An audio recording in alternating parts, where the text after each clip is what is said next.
Halo semuanya dan selamat datang di sesi obrolan kita hari ini.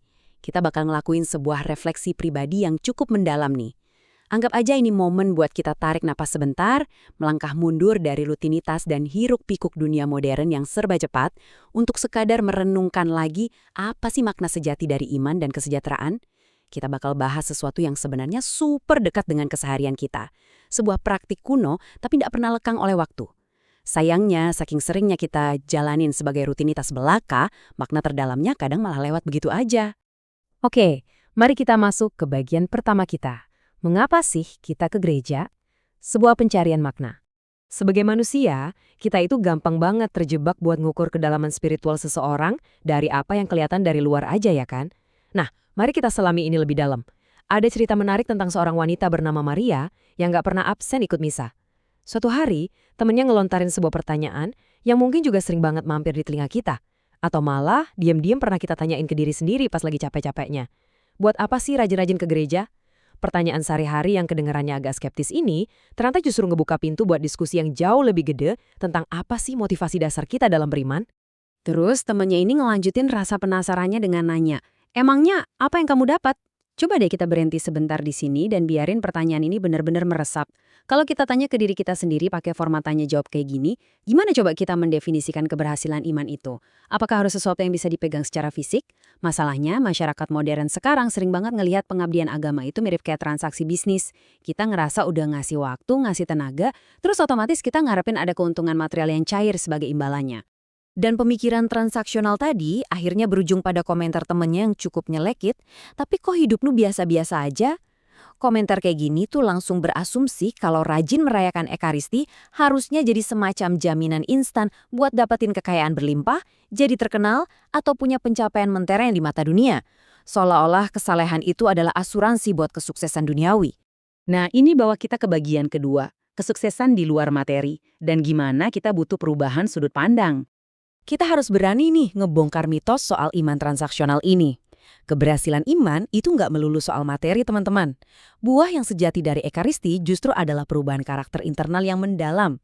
Alih-alih dapat jackpot materi secara instan, yang Maria rasain itu justru pikiran yang lebih jernih pas harus ngambil keputusan-keputusan penting, sikap yang jauh lebih dewasa dan tenang, dan dorongan luar biasa buat ngejalanin hidup yang lebih bermakna buat orang lain.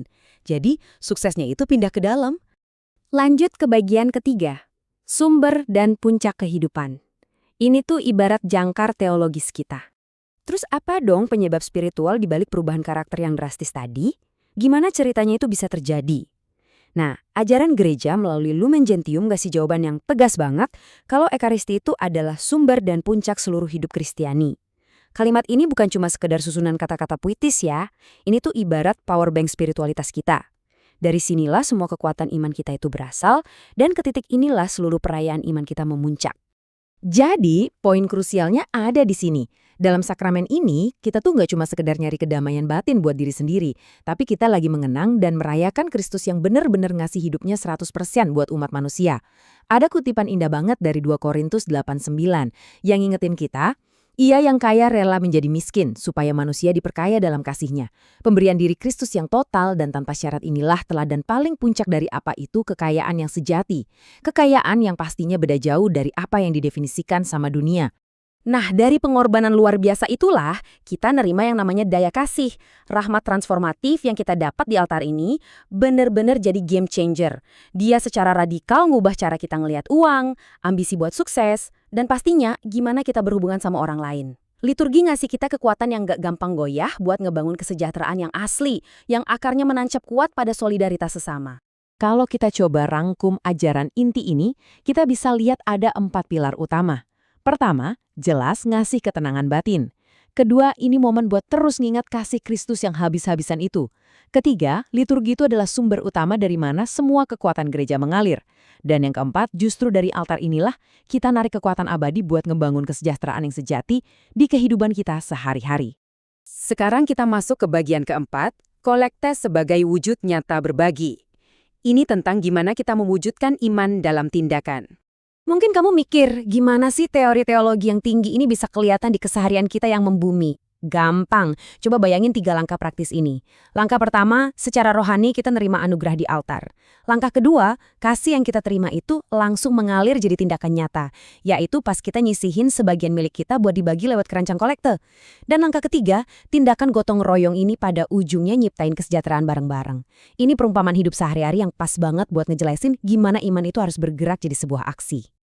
Yang perlu digarisbawahi di sini adalah perayaan itu nggak boleh dan nggak bisa mandek gitu aja di depan pintu gereja pas kita mau pulang. Nggak gitu konsepnya.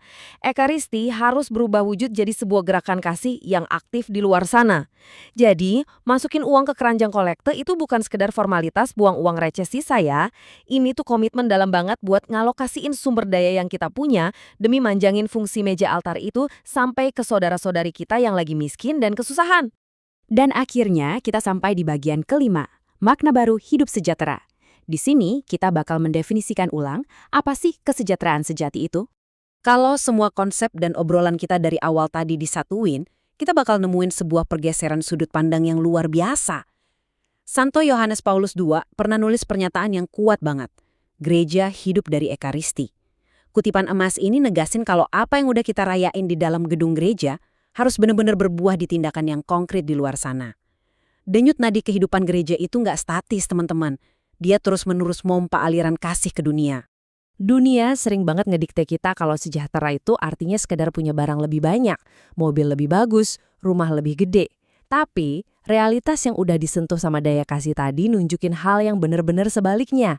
Kesejahteraan sejati justru diukur dari seberapa mampu kita membeli. Kamu itu dibilang sukses secara hakiki kalau kapasitas hati kamu buat ngasih kehidupan dan harapan buat orang lain itu terus bertambah.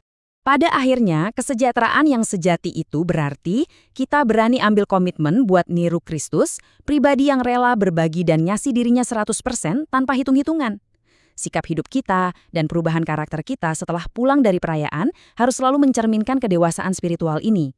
Esensi hidup bukan lagi sekedar tentang apa yang bisa kita ambil dari dunia, tapi tentang siapakah kita ini buat sesama kita. Nah, itu ngebawa kita ke akhir dari refleksi mendalam kita hari ini. Saya pengen ninggalin satu pertanyaan yang cukup provokatif buat kalian renungin pelan-pelan. Apakah Ekaristi udah benar-benar ngubah cara hidupmu? Anggap aja ini tantangan personal buat kita semua, buat mengevaluasi lagi perjalanan spiritual kita sendiri. Coba dilihat, apakah rahmat yang udah kita terima beneran udah mengalir jadi berkat buat orang-orang di sekitar kita? Makasih banyak ya udah dengerin dan nemenin sesi eksplorasi kita hari ini. Sampai ketemu lagi di obrolan berikutnya.